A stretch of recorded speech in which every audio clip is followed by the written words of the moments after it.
Hey, yo, YouTube, what is up? What is up? What is up? How's everybody out there doing? All right, so we're in the middle of the 2022-23 SHSAT Handbook Review. We covered a whole bunch of it. We did basically all the Form A math and half of the Form B math at this point, and we also threw in some poems. And depending on my availability, I'll just keep pounding out some of these reviews. For the Form B, I more or less split it up into topic concepts sections.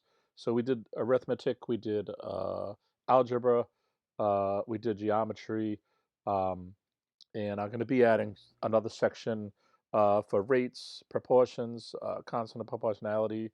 What we're going to cover in this one is the probability and statistics. Probably the easier questions, and I'll do a part 2 or maybe even a part 3 with some of the harder questions.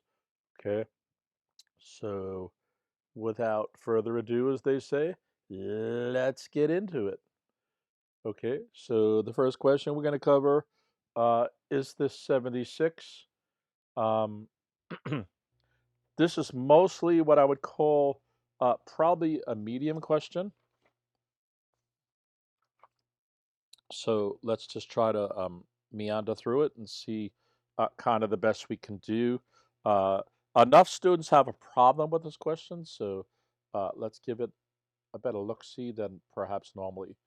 So at a certain high school, 64 students are members of either the orchestra or the choir or both.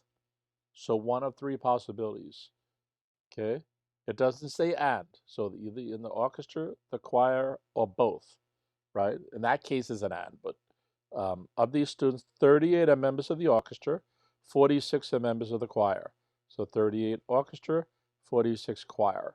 So we could just start writing down what we know. So we have orchestra is 38. Choir is 46. Now, given what we were told from the first sentence, which ended right there, we know there's a total of 64 students. But if we actually add up the 38 and the 46, we actually get 84 there. All right, so the question is, wait, where did 20 other students come from? That's the or both part. Okay, so basically, if we subtract this off of here, the number of total students, right, this gives 20. So this would be our overlap, if you will. Okay, and then it says what fraction of the total number of students who are members of both. All right, so another way to think of this is if we use a Venn diagram. Give me 1 second. I want to make sure that this is all on the screen properly. Let me just shift it up slightly. So what I like to do with some of these kind of problems, once I see it's hitting a pattern similar to that, is I'll just draw the 2 overlapping circles, and I'll just start enumerating as they said. So they said there was 38 in the orchestra, and I'll just put an O above that. And it also said that there was 46 in the choir. So I'll just put a C for that. But given I know that they told me there was the whole universe of this here, if you will, if this was the universe of things, it's only 64. Okay, we already did the addition here and got the 84. So we know, just based on that, that overlap has to be the 20 right there. Okay, so that means that theoretically there's 18 only in the orchestra, because the 18 plus the 20 gives us 38. And in terms of the other, not including the overlap, we have 26. All right, and then 26 plus 20 is 46, plus 18 is 56, and then we get to 64. So this is basically our breakdown, this line here, of the distribution of the students per orchestra versus choir. Okay, so let's just read that through up until this point. Well, only up to this point right here. At a certain high school, 64 students are a member of either or both. Okay, 30 other members of the orchestra, 46 of the choir. So we figured out how many were in both, and that was to 20, just by totaling up the orchestra and the choir and subtracting it off of the total number of students, right? So this is the total that they're giving us, but this 64 is the actual total, right? So they're two different, slightly confusing numbers, all right? So, and then finally, once we get to 64, and that was crucial to do, they're asking us what fraction of the total number of students who are members of both. Okay, well, we figured that out. That was to 20, all right? So at this point, now that we have the 20, and we've kind of verified it by you doing the calculation I have here, and then using the Venn diagram I have here, okay? So at that point, they're asking us, what fraction of the total number of students are a member of both? Okay, that's just going to be 20 over 64. Okay, usually they might give a percent here. So what you have to do is match that answer to one of those there. All right, and basically where this becomes kind of a proportion question at that point, because we're trying to look for that number, right? If we were to reduce it, we're going to get over 16 there, right? So if we divide that by 4 and divide this by 4, we get the 5, right? So if you were to simplify 20/64, we would get the 5/16. So then the answer turns out to be H for that reason. And by the way, part of the general directions of the SHSAT is to simplify your answers. I'm not 100% convinced that's always the scenario, but if you make that your default, this way you don't get confused. Oh, there's no answer 20/64. And once in a while, I think they can get cutesy and maybe give like 10, 30 seconds. All right. And by the way, this is true, especially when the answer is symbolic. These are all constant answers, actual numbers. But when the answer is something like x minus 5, um, they often get kind of cutesy there, not quite giving the answer. So because this was multi-level, each step here was not too bad, but because it was multi-level, this usually falls into a medium level question. At least I found. Because some students will get that answer and then not know what to do with it. They'll figure out to 20, but then they don't know what to do with the second part, or they'll just forget about the second part of the question, even though it's half of the paragraph there. So just be careful with those kind of things when you're getting into questions like this. All right, that was 76. There's a few others here. I'm going to skip them, so I'm going to go to 96. I did a little homework before doing this, so I broke this down. I wrote down all the questions and kind of weighed their severity, if you will. So 96 has an illustration, a bunch of words and stuff. So let's just focus on the illustration first. That's always the status quo, at least for me it is. And then I like to work on the words. So um, I have number of errors going across, going that way, and number of applicants going that way. This is errors on a job test.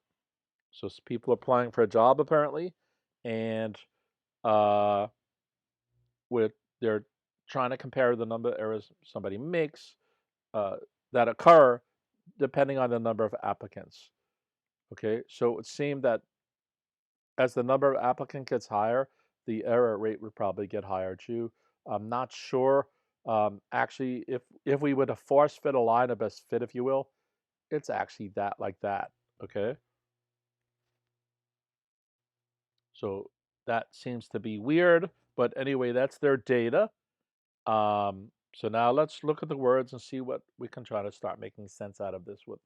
So a total of 26 job applicants took a computer competency test. All right, awesome, wonderful. And the number of errors, X. And by the way, that's the X-axis, and this over here is the Y-axis, okay? So the number of errors was recorded for each applicant. All right, so this is what I originally thought it was based off the total number of applicants, but it was per applicant. Okay, the graph above shows how many applicants made X errors for each value of X. So for argument's sake, if we do this 1 here, right? So it says how many applicants made X errors. So 4 applicants made 1 error, okay, for each value of X. How many applicants made fewer than 3 errors? Well, if this is the number of errors here, we're going to just, it has to be fewer than 3. So if I drew this line here, right, going that way, that's 3 or more. So we're not going to look at that. We're not going to look at this. And we're not going to look at this. Furthermore, this dot right here that I'm circling, that's X equals 3. It says fewer than 3. Okay, so we're not going to look at that either. So all we're going to look at is the remaining 2 dots. Okay, one for where the number of errors is 2, and the other for where the number of errors is 4. Well, sorry, where the number of errors is 1. And what we're going to do is look at the associated numbers with that. That's the 7 plus the 4, and that's basically what we're doing. So we're going to get 11 applicants, okay? And then the answer there will be F. Okay, I didn't show the error choices there. In enough cases, the answer will help you and guide you. And enough other cases, the answer choice is kind of just there as a distraction for you guys. And this is just about reading the reading the tables there and making sense of them. Okay, there's nothing really more detailed going on there than that. All right, so this is just basically getting that 2 going up to the 7, and getting the 1 and going up to the 4, and just adding the 2 together. That's all they're asking you to do. Okay, that was 96. 97 is also here. It's a word question again. Last week, Emily rode the bus to school. Wait a second, something just happened here. Okay, wait, there we go. Wait, something's not right with my setting here. Okay, there we go. Last week, Emily rode the bus to school on 3 of 5 mornings. So bus to school on 3 to 5 mornings, and rode the bus home on 4 out of 5 afternoons. All right, so we have going was 3 to 5, and coming back was 4 or 5 afternoons. Based on last week's events, because this says last week here, what is the probability that Emily will ride the bus in the morning and afternoon next Monday? So they gave out of 5 days, so we're assuming basically going to school 5 days out of 7. The other 2 days she didn't go, so those don't matter. And they're asking us basically on a Monday. All right, and it's just saying mornings. All right, so all we only have the data that they gave us. So in the mornings, the possibility of taking the bus is 3 out of 5, and in the afternoons, it's 4 out of 5. Okay, and it says and here, so that means multiplication. All right, and we're going to get 12 over 25. So this one's pretty straightforward. It's just the way this works. Okay, it's about a half. I haven't spent too much time on this since dealing with double checking and sanity checking, because I've done that extensively in so many other videos. But in this case, something like 1/5, we know that doesn't make sense because this number here and this number here is so large. Okay, I'm not too keen about automatically ruling out some of the others, but personally, I feel the B would go out as well. The D, I probably could not sanity check off the top of my head. Or maybe somebody smarter than me could do that. I'm not sure. But in any event, that's so I can rule out A and B, and that's still helpful for me because I believe the answer is C. If I turned out to sanity check and was going to rule out C as well, then I'd be like, "Hey, bro, tap myself on the shoulder. Hey, bro, what's up? You're not quite getting this, okay?" That's 97. And let me just see some of these because I'm categorized some of these as medium and hard. And I might actually stick it in here because otherwise we're only going to go over 3 questions on this video. Okay, 90. I'm going to throw 99 into here. I kind of originally categorized as medium because enough students get it wrong, but let's throw it in here, and we'll keep the other harder ones separate, I guess. So this is more or less the problem that we just did. At any given time, one person out of 20 has the common cold. And if you notice what they did here is if we look on 100 for a second, sometimes they use actual digits. And in this case, they use the word. All right, so let me get rid of that. So when I actually do 100, it's not bothering me because I'm going to think I solved it.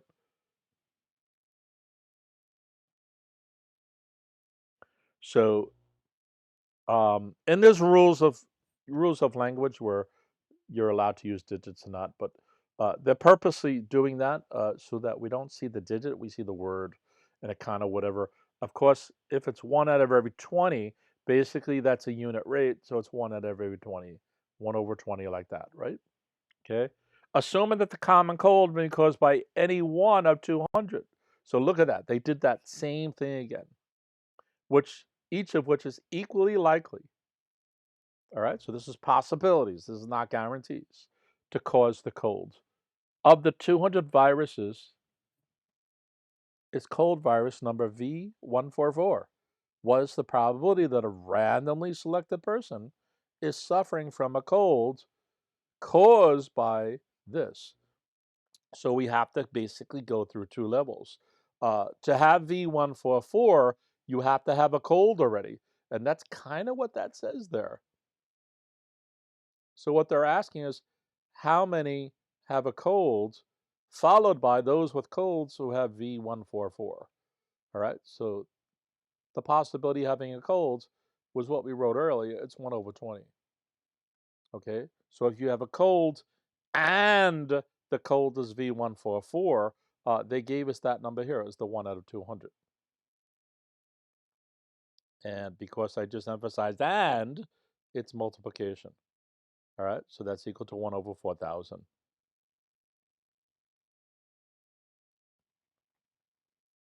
Okay, this is almost exactly the same as the previous question. It's just the wording, and you have to get that 2-levelness to it, where it's not just 1 out of 10, it's not just 1 out of 20, it's not just 1 out of 200. All right.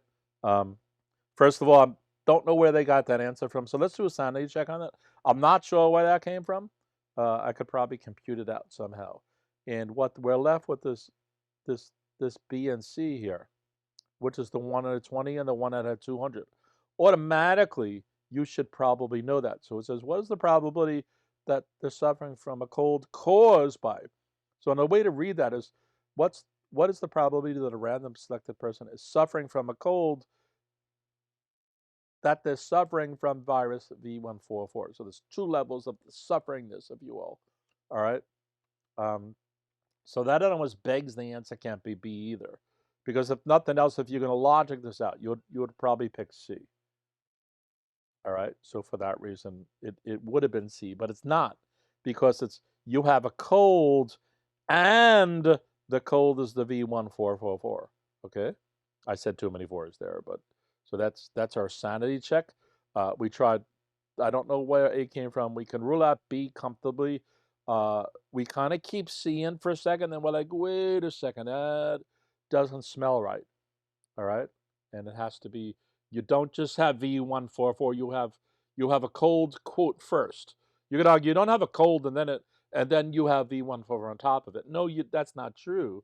But if we wrote it out in English, it would say basically a sloppy way to do this is you have a V144 cold.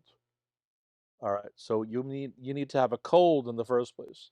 And then what type is it? It's a V144, right? That adjective is describing the noun there. So in math, that's what we're doing. That's why we have 1/20th times the 1/200. All right. And by the way, that's what makes this go from me saying it was kind of similar to the other one, which is not too bad, where this does have that little twist to it, and you do kind of have to add that little nuance back into it to make it make sense and so on or whatever. All right, y'all. I'm Greg's Tutoring. Uh, Actually, let me just double check some of the rest of these because I categorized them. If we can squeak another in here, that's 101. Oh yeah, let's throw 103 into this. I'm not going to end yet. Actually, 103 is horribly easy, but it's one of those kind of careless error questions. It's also busy because it takes up half the page here. So again, we're going to look at the illustration first. Hockey goal probabilities. The first column is the number of goals, and the second column is the probability. So it appears to me that the probability of getting 2 goals is 0.29. And by the way, they often get you here. This is 29% because that's 29 over 100. This is 4%. Yeah, I don't know if that's the question, but often it turns out that that little twist is in there. All right, so we believe we understand the table now. And by the way, that 4% would be to get 5 goals. Um, and if we kind of look at the chart, it is making sense. In other words, the higher the goals go up, the possibility of having it starts going down and down. In other words, it gets harder to get more goals. And if we go this way, with this way, and then we have an anomaly right there. But if we notice, that's the difference between the first goal or not. So it kind of makes sense. And getting 1 goal is exactly the same as 3. All right, so we beat this to death here. We definitely understand the chart.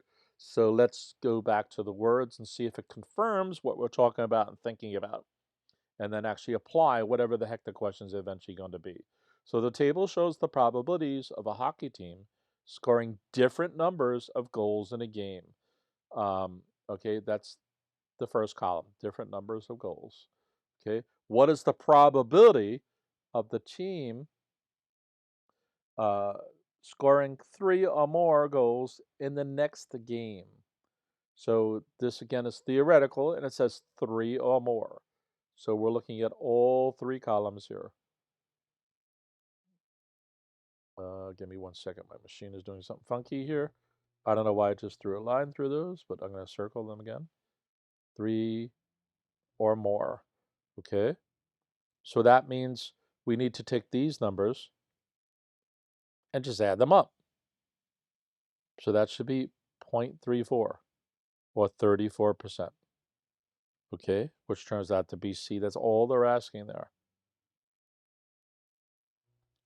Enough students will do the 21 because that's the 3.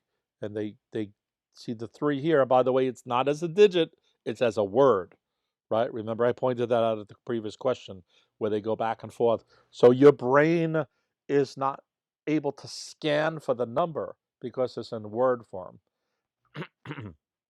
Remember, some of this is about bookkeeping concerns in addition to your logic. And you're trying to pull stuff out of your long-term memory in terms of formulas and all this other stuff. In the meantime, your short-term memory is being overloaded with a table, a whole bunch of numbers, a whole bunch of words telling you different stuff, and then it's asking you to record something in some manner. So enough kids will do the 0.21. It is not 0.21. Okay.